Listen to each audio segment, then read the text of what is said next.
Le doy las gracias por estar con nosotros esta mañana aquí en La Ciudad y el Mundo, precisamente a la doctora Lourdes Velázquez. Ella es profesora e investigadora del Centro Interdisciplinario de Bioética y de la Filosofía del México Antiguo de la Universidad Panamericana. Muy buenos días, qué gusto que esté con nosotros. Muy buenos días, Ale, el gusto es mío. Pues platíquenos un poco más, estamos ante un libro más sobre la historia de México. Pues mira, lo que quiere, ahí se han escrito muchos libros sobre la historia de México, pero lo que quiere hacer este libro, lo que pretendo es dar una visión que a veces ha sido desconocida o olvidada. Por ejemplo, una de las cosas que se señalaba en el día de la presentación que hizo la doctora Lourdes Bejarano, especialista en códices, es que en este libro como que quedan obsoletos ciertas terminologías como prehispánico, mesoamericano, para dar paso a unas nuevas como por ejemplo precuautémico, anáhuac. ¿Esto por qué? Porque decimos, por ejemplo, el concepto de Mesoamérica, pues nos lo da un alemán, y nos lo da un alemán apenas en el siglo pasado, en el siglo XX. Y creo que definía pues un territorio que es muy estrecho en comparación a todo lo que podía ser el anáhuac. Entonces a mí me gusta más llamarlo civilización del anáhuac, y en él entran varias culturas. La civilización del anáhuac, al ser una de las civilizaciones madres, fíjate que tenía una extensión territorial muy amplia. Antes no se limitaban tanto los pueblos, las ciudades. Entonces podemos considerar que la civilización del anáhuac empezaba desde Canadá y terminaba en Nicaragua, Nica Anáhuac, hasta aquí el anáhuac. Okay. Entonces no se limita solamente a Mesoamérica. Y en este concepto entran varias culturas, entre las que entra los mexicas, los toltecas, los zapotecas, muchos. ¿Por qué? Porque estaban unidos con una misma filosofía. Esa filosofía es el toltecayotl. Se unían a través de la filosofía y también tenían un lenguaje común, aunque los mayas tuvieran su lenguaje, aunque los toltecas tuvieran un lenguaje, los teotihuacanes tenían algún lenguaje también común para poder comunicarse. Había intercambio comercial, como ahora que tenemos como lenguaje común el inglés. En esos momentos era el náhuatl el que los unía a estas culturas. ¡Wow! ¡Qué interesante! O sea que ya no nos podemos referir a esta época de nuestra historia con estos términos como prehispánico o mesoamericano. Mira, no los desecho, los respeto, pero yo creo que es como, pues, limitar mucho. Yo creo que hay también que descentralizar muchos estos conceptos, de no ser tan eurocéntricos. Claro. Y decir, bueno, prehispánico, ¿qué quiere decir que antes no existíamos? Así es. Por supuesto que no. Claro. Entonces, pues, yo digo, precuautémicos me gustaría muchísimo más. Claro. Esta civilización de la náhuatl instauró el sistema de educación universal gratuito, obligatorio y a cargo del Estado. Y a cargo del Estado. Es algo muy interesante, sobre todo, ¿sabes por qué? Porque se piensa que nada más una cierta clase tenía acceso a la educación, y no. Ellos tenían la educación desde el momento del nacimiento y después entraban en sus calpulis para educarlos en la sociedad y posteriormente en centros educativos. Teníamos el Tepochcali para los varones y el Ixcali para las niñas. No había distinción entre los sexos. Ambos tenían derecho a la educación. Ya más adelante podían elegir por ir al Calmecal, o quien quería seguir estudiando se iba a lo que se considera entre nosotros las zonas de los templos, que en esa historia eran recintos sagrados, pero la educación los ayudaba a ser autosuficientes. Entonces, en sus mismas escuelas, los estudiantes tenían sus huertos, tenían que cultivar, tenían que arreglar sus templos, sus centros ceremoniales, aprendían a hacer su comida, no era a cargo de nadie. Y no había un solo niño a la llegada de los españoles en 1521 que no hubiera ido a la escuela, cosa que maravilla mucho a los que llegan a nuestras tierras, porque por ejemplo de los que llegan, solo 3 sabían leer y escribir, el resto eran analfabetas. Entonces, pues el encontrarse un sistema de educación tan perfecto, pues no puede más que maravillarlos. Y yo creo que de todo esto tenemos que sentirnos muy orgullosos, estudiar un poco más. Veo que la historia en la escuela empieza a partir de la conquista y muy poco se habla de lo anterior. O se habla como mitos, como leyendas, y se deja en el olvido la gran civilización que éramos, el cómo esta educación pretendía tener un rostro y un corazón. Entonces, esto es todo un lenguaje simbólico a través del flor y del canto. ¿Qué significan esas metáforas? ¿Hacia dónde nos llevan? ¿Qué quiere decir tener un corazón propio, un rostro? Pues es forjarse. Luego se piensa que éramos pueblos como que muy guerreros y se entiende la batalla florida y dicen, ¿y qué es eso de la batalla florida? Eran batallas con flores. No, el enemigo a vencer eras tú mismo. Eso se enseñaba. Entonces era una batalla contra el peor enemigo que eres tú. Así es. Entonces eso yo creo que es muy importante. Claro, eso y es importante y vale mucho la pena destacarlo. Y justo hay una parte del libro que me llamó muchísimo la atención, esto de la concepción de la divinidad. Platícanos un poco más, es algo que me tiene asombrada por cómo lo manejas, cómo lo explicas. Bueno, de verdad es pues mira, mucho se ha dicho que nuestra civilización era politeísta. Hay que ver qué se entiende por politeísta. Yo digo que no era politeísta, no era monoteísta, sino se habla de un monismo, como la India. Una divinidad con diferentes acepciones. La divinidad principal era Ometeotl, el señor de la dualidad. Como en todas las grandes culturas hay esta lucha entre los contrarios. Entonces, Ometeotl tenía su parte masculina y su parte femenina, Ometecutli y Ometecihuatl. Y de ahí se derivaban ya los 4 rumbos del universo y también asignados a cada uno, digamos, de los hijos de esta pareja, que eran los 4 Tezcatlipoca. Pero es muy bonito el significado que tienen sus nombres. ¿Cuáles eran los nombres que se le dan a Ometeotl? Por ejemplo, el Toloquenahuaque, el del cerca y el del junto. El Ipalnemoguami, aquel por quien vivimos, aquel que nos da la existencia. Es como si nos trasladáramos, por ejemplo, en el tiempo, en el futuro, y alguien viniera y entrara a una de nuestras iglesias y encontrara, hay veces que en la misma iglesia, me viene ahorita, por ejemplo, San Juan Bautista en Coyoacán, entras y hay 3 Cristos juntos, uno aquí, uno crucificado, otro con el cabello así, dices, oye, ¿cuántos dioses tienen? Y sigues y ves advocaciones marianas en cantidad, y en realidad sabemos que es una sola y que también es uno solo, aunque tenga 3 personas, que sería la Divina Trinidad. Algo parecido era la que tenían nuestros viejos abuelos. Un solo Dios, una sola divinidad principal con diferentes nombres. Y si me permites también, ¿sabes qué me gusta a mí mucho y que dedico un capítulo a este libro?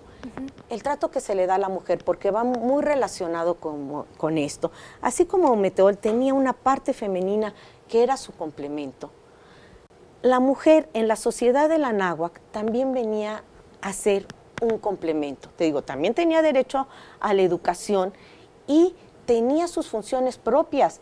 Incluso ella también libraba batallas como era el parto. Y si la mujer moría en el parto, tenía los mismos honores que un caballero águila, que un guerrero muerto en batalla. Podía ascender a un cierto nivel celeste. Perdía la vida al dar la vida. Y esto creo que es importante también, ahora que se habla tanto de ideología de género, ¿cuál era el papel en esta sociedad? Esa paridad de género que últimamente se busca muchísimo, ¿no? Y vemos que estas civilizaciones pues estaban muy adelantados para esos tiempos, una equidad, ¿no? Se complementaban. No es que uno fuera mejor que el otro o que fueran iguales, tampoco había igualdad, era un complemento. Y creo que eso es muy importante. Así es.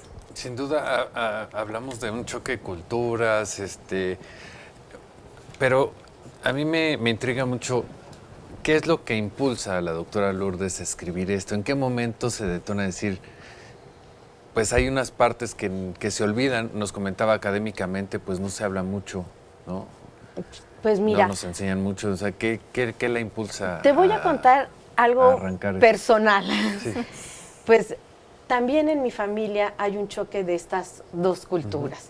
Estoy casada con un italiano, viví más de 20 años en Italia y mis hijos son el fruto, pues, de estas dos culturas también. Entonces yo quería que ellos siempre se sientan orgullosos de la cultura a la que pertenecen. Y el libro está dedicado a ellos. Esa fue una motivación. Y después, yo mi tesis de doctorado en filosofía lo hice en Italia.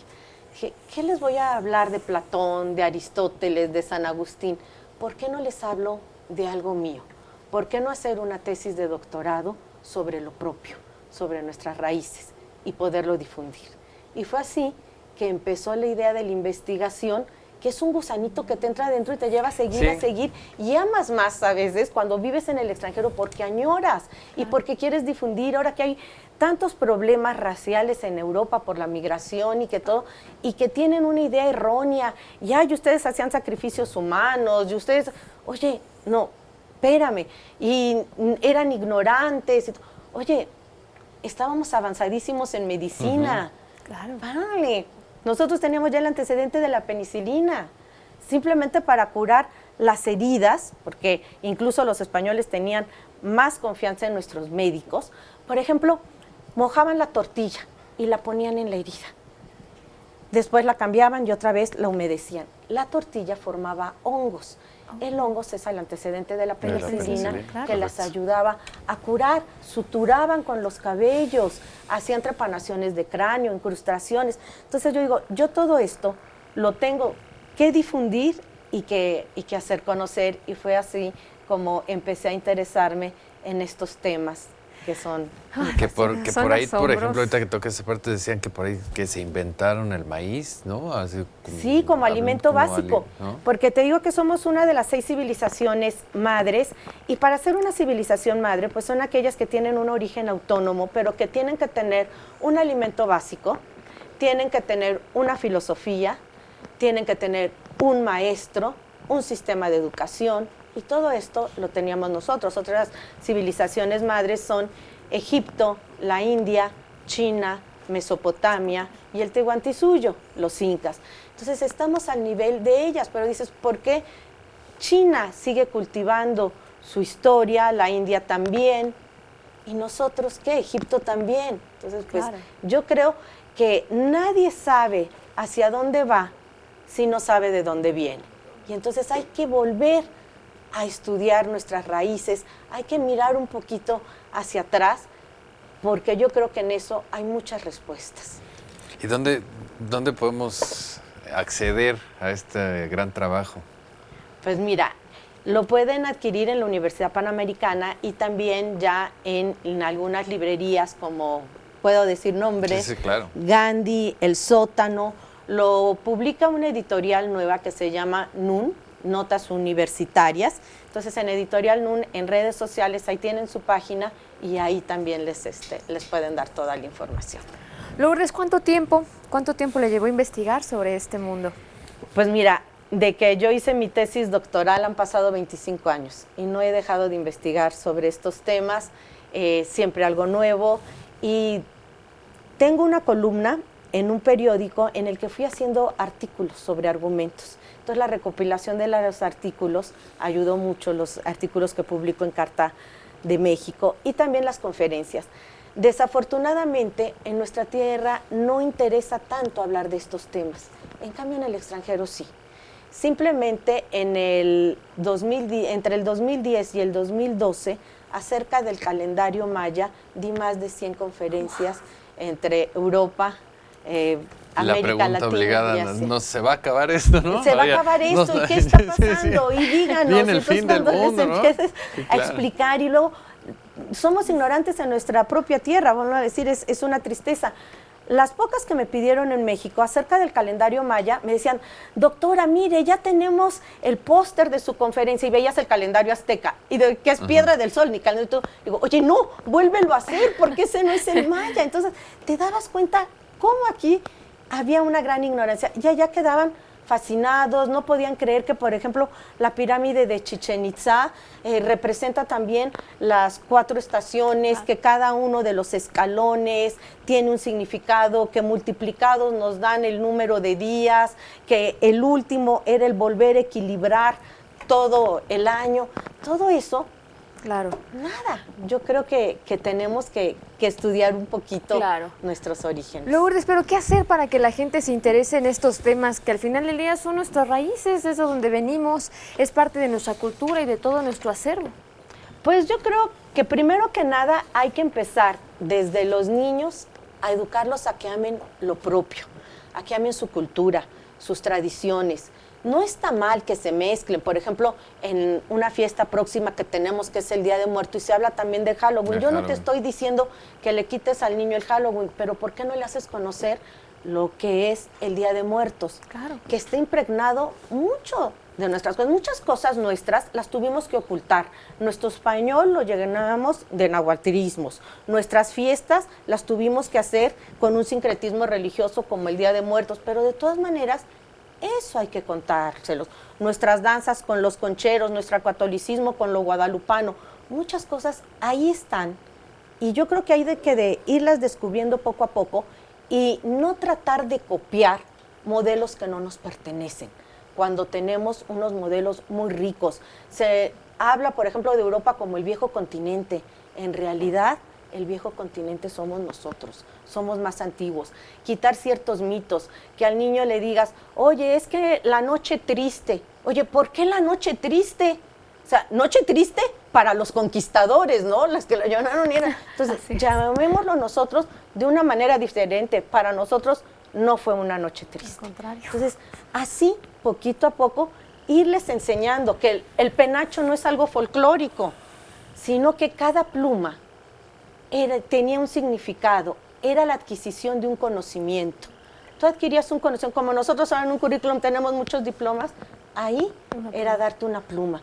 Por eso el tlatoani tenía un gran penacho, no porque fuera su corona, era la sabiduría, todos los conocimientos que había adquirido. Qué interesante, ¿verdad? Bueno, este libro, si usted puede adquirirlo, es una joya, de verdad. Esto va a aprender muchísimo. Es un gran libro, de verdad. Y aparte, pues escrito por una gran representante. Es un libro, me queda claro que hecho con mucho amor, porque se lo dedicas a tus hijos. Con mucho amor y con mucha pasión. Y con mucha pasión. Así es. Doctora Lourdes Velázquez, profesora investigadora de la Universidad Panamericana, muchas gracias por estar con nosotros, de verdad. Un honor compartir con usted esta mesa. Y bueno, esperemos que pronto la podamos recibir con otro ejemplar. Muchas gracias a ustedes, Ale, Carlita, muchísimas gracias, gracias. Doctora.